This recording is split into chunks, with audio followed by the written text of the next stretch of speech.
All right. Hello, everyone. Hello to Irene. Hello to Alea. Thank you so much for being with me today to talk to our folks that might be interested in forest bathing and let them know a little bit more about what to expect. So who I have here is Irene Bailey. She is the founder of Temenos Rising, and also Alea Keating. She is one of the members of My Sober Girlfriends. And I actually met both Irene and Alea through Irene's events. And I met Alea specifically at a retreat that we were both attending that was being co-led by Irene. And that was when we went on our first, it was my first, I don't know, was it your first forest bathing experience, Alea? I took a course as well. Oh, and you take a course. Yeah, through the LSE program, the leadership education. Okay. Great. Yeah. So that was my first experience with forest bathing. But so I met Alea in this very magical way since we met at this retreat and then got to go on that forest bathing experience. So, so Irene, could you tell us just a little bit about what you do and who you serve? Yeah, thanks for having me here today, Naomi. So I'm the program director for Temenos Rising, and we offer retreats and workshops, and I do forest bathing walks as well in the Northwest. And we mostly serve women and those who identify with their feminine. And then we are starting to open up some of our retreats to be accessible to anyone that is interested. And really, the work that we're doing is trying to help people connect more deeply with themselves, with the natural world, and with their community, both the human and non-human. So kind of asking the questions of what is connection and how do I belong and what is sacred, and just opening spaces for people to be able to slow down and to really kind of lean into their own wisdom and the wisdom of the earth. I love that.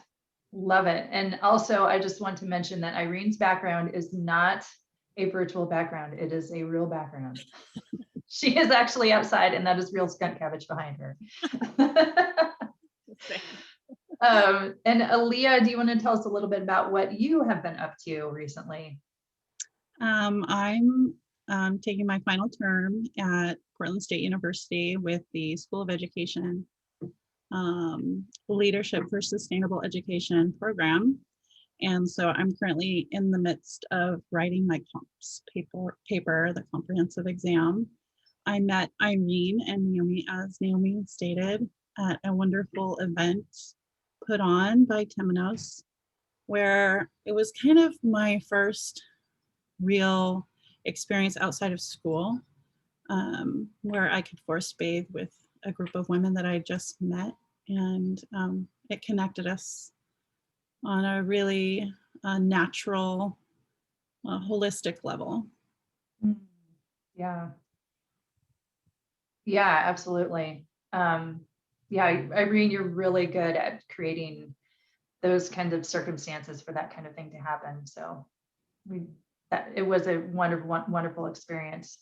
So yeah, so Alea, before you did the forest bathing, do you remember how it was that you were feeling before it happened? And then anything that might have changed based on the experience that you had? Before my experience with forest bathing, I thought of being in nature as like a hike, or counting the miles or the calories that I would burn. So it was very purposeful. Not that forest bathing isn't purposeful, but it's more about being and in the moment and slowing down, as Irene stated, and just observing. There was so much to be seen that I had missed for so long.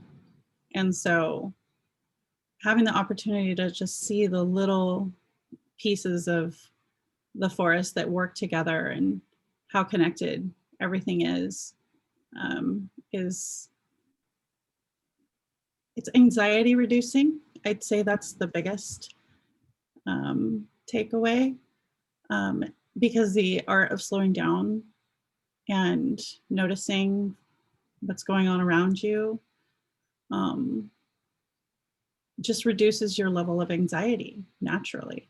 So the more time I spent in that environment, the less anxiety I had. So, and a more awareness of better care for our planet. The connection naturally asks you to take better care.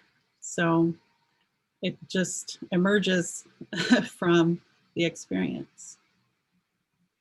Yeah, I resonate with that so much. I remember I had that same reaction where I thought that I had a close connection with nature because I'd spent a lot of time out there. I thought that I understood what it was like to be connected with nature, but that slowing down, it made me realize the same thing. Like I had just been blazing right through it instead of taking the time to truly slow down. It's like I didn't even know what slowing down meant before that experience. And I know for me too, it left me with this lasting feeling that I understand now that the forest is there to support me and that nature is always there as a support system for me. And it's something that I didn't really understand before. I always said that movement outside in nature was my medicine, but it's like I didn't really know how to take it. So, oh no, Irene, is that the experiences that Alea and I had, is that something similar to what you hear from participants? Yeah, I love what Alea said, just the art of slowing down. And I think that is something that people rediscover. It's like we've always known that as, I think, humans, but we have to like kind of find this art of it again, the art of slowing down. And yeah, I think that with the way that our world is moving right now, there's so much anxiety, both individual and collective. And it really offers a space for people to find a different sense of calm. And they're finding it through their own connection with themselves and the way that they're moving through the natural world. Mm-hmm. And so it becomes something that can be always accessible, because often we're looking to be soothed through our connections with other people or through things that we have to like sign up for. But forest bathing, we can learn it together, but we can always go out and have access to that. And something I've been thinking a lot about is just that it truly is a practice. And the more that we practice it, the more accessible it becomes to each of us. Mm. And so if we have something that we can practice, then we can continue to use that to soothe, whether it's anxiety or stress or just other spaces that are hard to occupy as humans, what one might call suffering. So yeah, I think that we're having to learn how to find calm and find a sense of ease in a world that's moving so quickly. Even pre-pandemic, there's so much technology, there's so much input coming in all the time. And you mentioned it, Naomi, but like the earth is always there. Like, and the more I practice forest bathing, the more I see that I can take whatever I'm feeling, or whether it's deep sadness or deep joy, and the earth can hold that and help me move with it. And I can find wisdom through my connection with the natural world. And it's helping me tap into my own personal wisdom as well through that experience. Yes. Yeah. And that is huge too for sober women. Learning that we have that wisdom within ourselves, and that it's also something that's always accessible to us in the natural world. That's a really big deal. And I also wanted to mention that, Alea and I had met at one of Irene's retreats they are not specifically for sober women, but I've noticed, because I have gone to several of your retreats now, that there are always sober women who are there because they are alcohol and drug-free retreats. And so sober women are just naturally drawn, I think, to your retreat experience. And Alea, how amazing is this going to be able to go on a forest bathing walk in community of all other sober women? I'm excited, to say the least. Just not only because we haven't spent any time together via other than Zoom, in person is going to feel wonderful, and really the opportunity to do it with such a special program that invites women to connect. And Irene, thank you so much for what you do, because it brought us together. Yes. And it's been,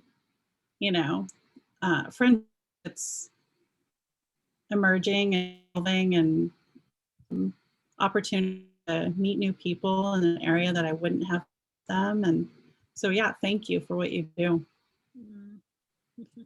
Yes. So anyone who wants to join us, we do have a few spots left. This is on April 24th at Oxbow Park, which is outside of Portland. It's a beautiful area if you've not been there. We have spots left in the afternoon session, which is from 1:30 to 4. And we also have an optional picnic lunch. We'll see, depending on weather, that will be in between the morning session and the afternoon session, so that people who are in each of those sessions will have a chance to meet up with each other. So thank you so much, Alea. Thank you so much, Irene. I'm looking forward to seeing you both in person very soon. Mhm. Thanks, Naomi, for bringing us together, and also for the work you do for connecting sober women and bringing in this earth connection as well. And yeah, super grateful to get to host this space for you all in a couple weeks. Yeah, thank you. Yeah, thank you, Naomi.